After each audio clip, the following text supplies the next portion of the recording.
Okay, so we got one problem here.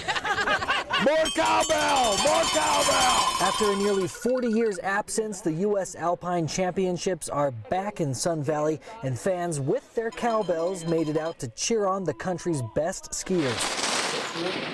Some, of course, are Olympians, and some are future Olympians that are here racing this week. There's a lot of ski history here and culture, and we haven't had a race like this in my lifetime in Sun Valley, and so having all this energy in the people and feeling like the ski culture is alive and well here is pretty unbelievable. Fans from all over came out to watch the skiers tackle sharp turns and steep hills in the men's Super G competition, but the majority of them didn't have to travel far to come and see one of the local favorites who grew up right here on this mountain. We've watched him grow up, and we're just very, very close to he and his family, and we support him all the way. And to have it on our home hill and have the boys here, Kipling, Tanner, it's awesome. We're very excited. Are you proud of Tanner? Very proud of Tanner. And Tanner Farrow didn't disappoint. It's a great opportunity. I want to do well for them, but in the end it just comes down to going out there and skiing, I guess. On this hill it's just so steep, and there's never like a flat transition or anything, so it really feels like you're like flying. I don't know, it feels like you're going fast. Until the end of the weekend, visitors will be able to come and watch the best men and women in the world compete, but also enjoy the best that Sun Valley has to offer. There's a parade of athletes tonight where there's going to be some bands, there's going to be some street music, so it's really a fun time to be here. So grab a bell, head on up to Sun Valley, and enjoy some world-class skiing. This is the best. And when you wake up in the morning, look up at the mountain, and never have a bad day. Brandon Fonda, 6 on your side. It's practice time for the West Valley All-Stars. Start getting our arms warm. 5 minutes into practice, and I could tell these kids are good. Footwork, footwork. Tony Hildy is their coach. He'll tell you just how good these talented 12-year-olds are. We've been very fortunate to win a lot of games this year. Along with winning the Idaho State Championship, they've traveled all over, being the top teams from surrounding states. Now they're just one Northwest Regional tournament away from making it to the Little League World Series in Williamsport, Pennsylvania, and his team is confident. Like respect to the other teams, but we've played a lot of them already, so pretty confident. Yeah. Don't mistake that confidence for arrogance. These kids know what it takes to win. Just a lot of practice and mentally staying in it. Teamwork and effort. Practice and effort are tough, but camaraderie is something that comes easy for the West Valley All-Stars. For the most part, this team has been together for, 5 years, 4 years, and so we know each other in and out. And I truly believe that in this little 10-mile stretch, we have as good a baseball as anywhere. 13 kids. As long as we play our brand of baseball, I think we'll do just fine. Ready to make their run. We can win it. At the Little League World Series. We feel like we have a legitimate chance to go kind of shock the world, so to speak. Brandon Fonda, Idaho on your side.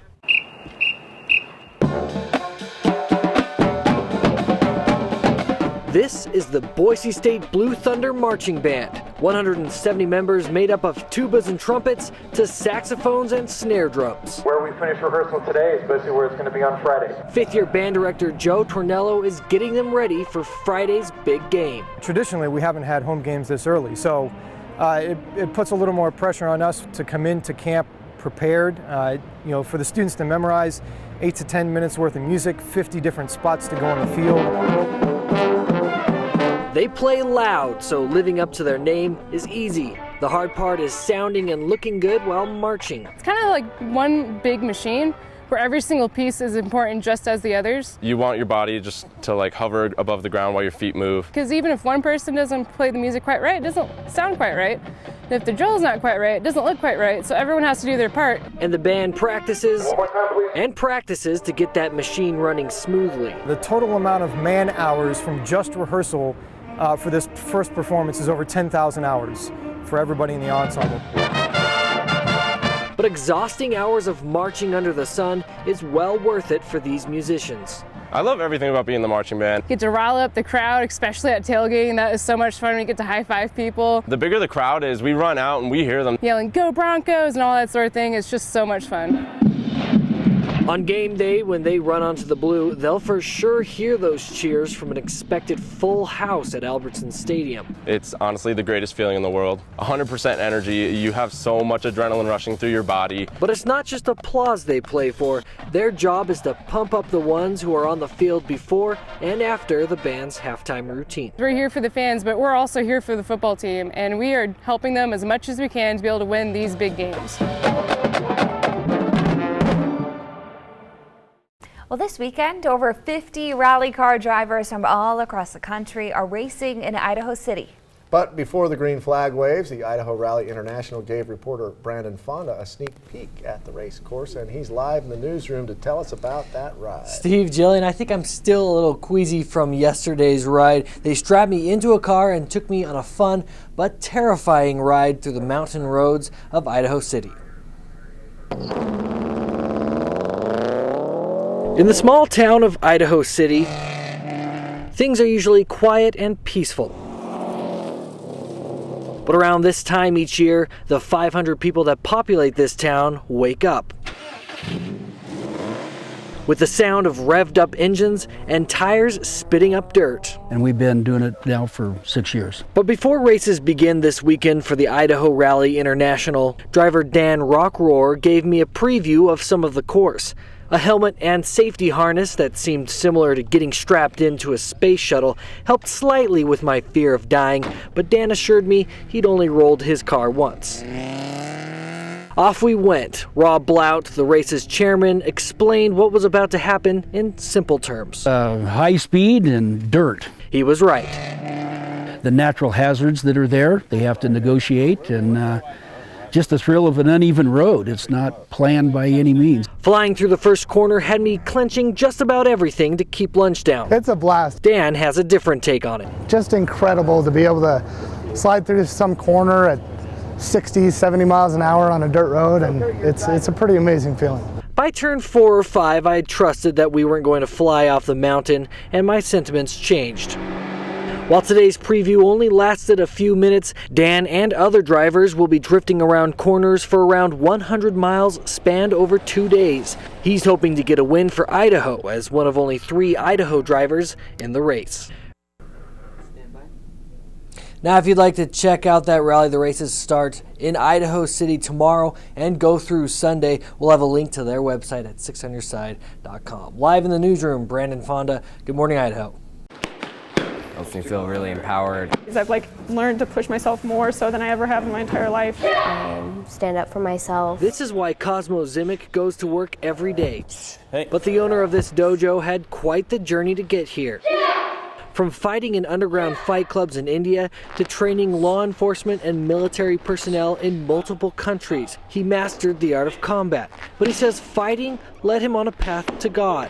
He ultimately ended up as a chaplain for the Idaho State Prison. I was the chaplain at the prison as a full-time employee by the state of Idaho, and I was counseling a lot of these inmates. Cosmo enjoyed counseling, but he wanted to do more. I quit the job and I took out my retirement money and I started this program right here in Nampa called Empty Hand Warrior.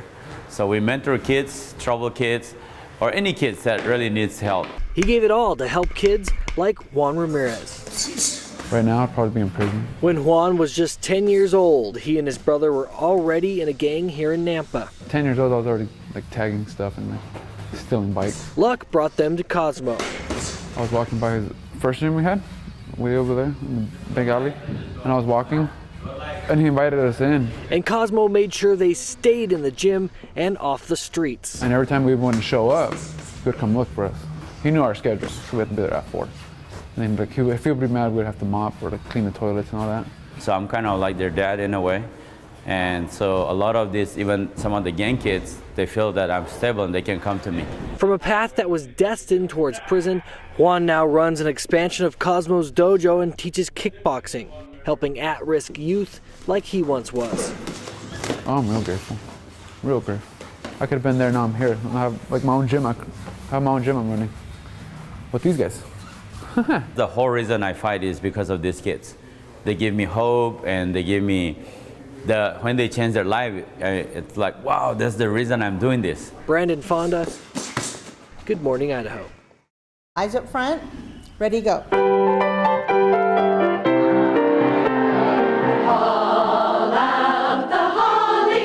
out the holly and the flashy Christmas vests, it's rehearsal time for the Boise Choristers. The Boise Choristers is an all-women's choir. We've been around for 75 years.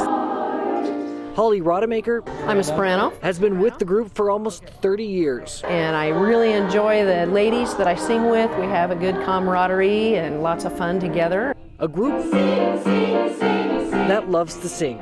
That was the whole point back in 1940 when the choir went around performing in the community. But years ago, when the group decided to help raise funds for an organ at Boise State, their purpose evolved. After that, we just started to do what we call sing-outs, and we'd go to area places, and they would pay us to sing, and we would put that money into a scholarship fund. Each year, they choose 5 musically talented students for the scholarship. 4 high school seniors from the West Ada and Boise school districts, and 1 Boise State student. We want to encourage them to continue their education and to then hopefully give back to their communities.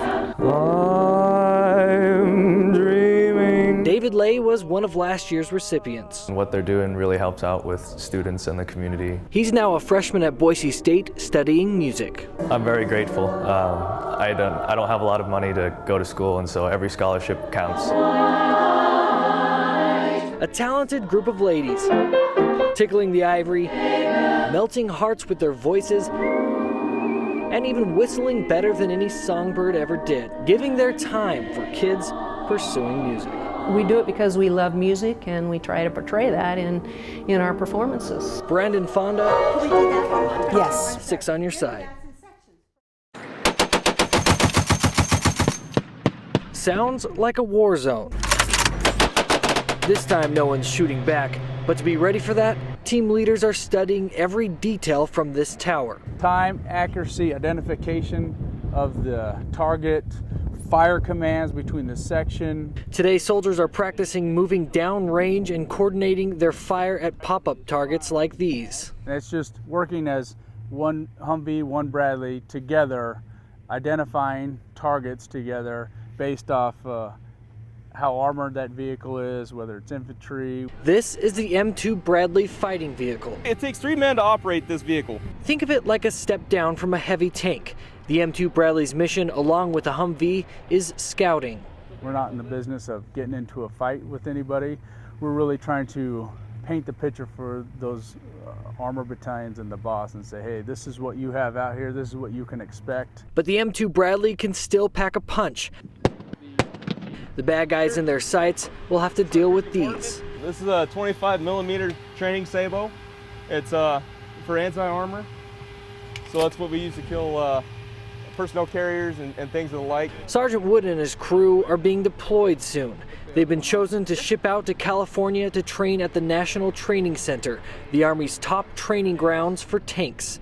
It's a rare honor for Colonel Johnson's men. He says the Army usually chooses fully active units for this type of training. It will be the first time in 15 years that a National Guard unit has been chosen. It's a huge kudo for us to be able to maintain essentially the same training level as our active component brothers and sisters do. Represent Idaho, Montana, and Oregon at the National Training Center is a huge sense of pride. Brandon Fonda, Idaho on your side.